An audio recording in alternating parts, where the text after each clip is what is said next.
보수의 시선. 구독과 좋아요는 저에게 큰 힘이 됩니다. 민주당이 주도했던 3대 특검의 시한이 이제 막바지에 이르렀습니다. 이번 3대 특검의 성격을 그대로 규정하자면 정치특검, 직무유기, 그리고 편파수사로 요약할 수 있습니다. 이미 민주당이 주도해서 특검을 출범시킬 때부터 이러한 방향은 예견이 되었습니다. 통상 특검이라고 하는 것은 권력자의 범죄 또는 권력자와 관련된 범죄를 수사하기 위해서 권력자의 영향을 받지 않는 제3의 기관에 수사를 맡기는 것이 주된 발족의 이유입니다. 그런데 이번 특검은 권력자가 정치적 반대자를 탄압하기 위해서 출범시킨 특검입니다. 애당초부터 편파수사, 정치특검, 그리고 자신들의 범죄가 드러나면 직무유기할 것이 운명처럼 정해진 것이었습니다. 특히 이번에 통일교 게이트 사건이 문제가 되면서 이러한 내용은 충분히 드러나고 있습니다. 전진수 전 장관의 뇌물수수 의혹 사건은 이미 세간에 충분히 알려질 대로 알려졌습니다. 보통 범죄자가 처음으로 자신의 입장을 드러내는 발언이나 행위가 수사의 가장 큰 단서가 됩니다. 전재수 장관은 이렇게 말했습니다. 나는 불법적인 돈을 받은 적이 없다. 30대 이후 시계를 산 적이 없다. 이렇게 말했습니다.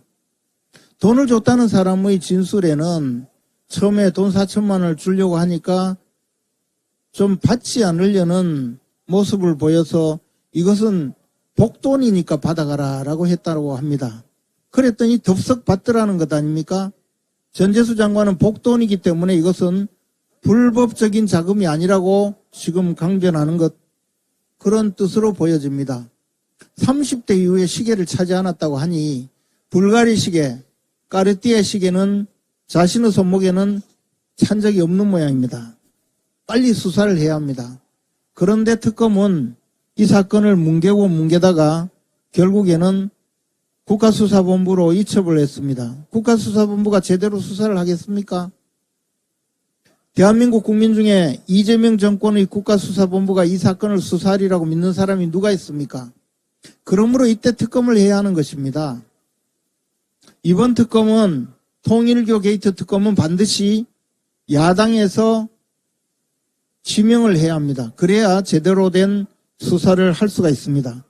통일교 관련 범죄 행위를 수사하는 특검이 이재명 정권이 임명하는 데 관여하는 특검이 수사를 한다면 또 똑같은 일을 반복할 것 아닙니까? 정동영 통일부 장관, 통일교 게이트에 연루된 것으로 드러나고 있습니다.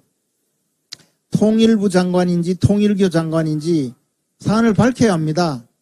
이재명 대통령 왜 한학자 총재를 만나려고 했는지 그런 단서가 드러나고 있습니다. 이재명 대통령 수사해야 합니다. 이종석 국정원장 접촉했다지 않습니까? 무슨 청탁을 받았는지 모두 수사를 해야 합니다. 통일교회 민주당 신자가 얼마나 입당을 했는지 이번에 민주당의 당원 명부 조사해야 합니다. 이런 수사를 제대로 하기 위해서 야당에서 특검을 추천을 해야 된다는 말입니다. 특검 추천이 어렵다면 하다못해 부족하지만 저라도 나서겠습니다. 정당에 소속되어 편파적이다 이런 주장하는 분들, 제가 수사하면 민중기 특검보다는 공정하게 수사할 자신이 있습니다. 임은정 검사장, 백혜룡 경정보다는 제가 정신상태가 그래도 조금 더 멀쩡하지 않을까 생각합니다. 하다못해 제가 네오세미테크 주식도 사지 않았습니다. 이런 판에 이런 특검, 이런 검사들, 이런 경찰들이 수사하는 이 나라 제대로 수사하겠습니까? 민주당이 각성을 촉구합니다. 이런 식으로 뭉개고 가다가 더 큰 화를 불러일으킬 겁니다. 하루빨리 특검에 응하시기 바랍니다. 여러분의 생각을 댓글로 남겨주세요.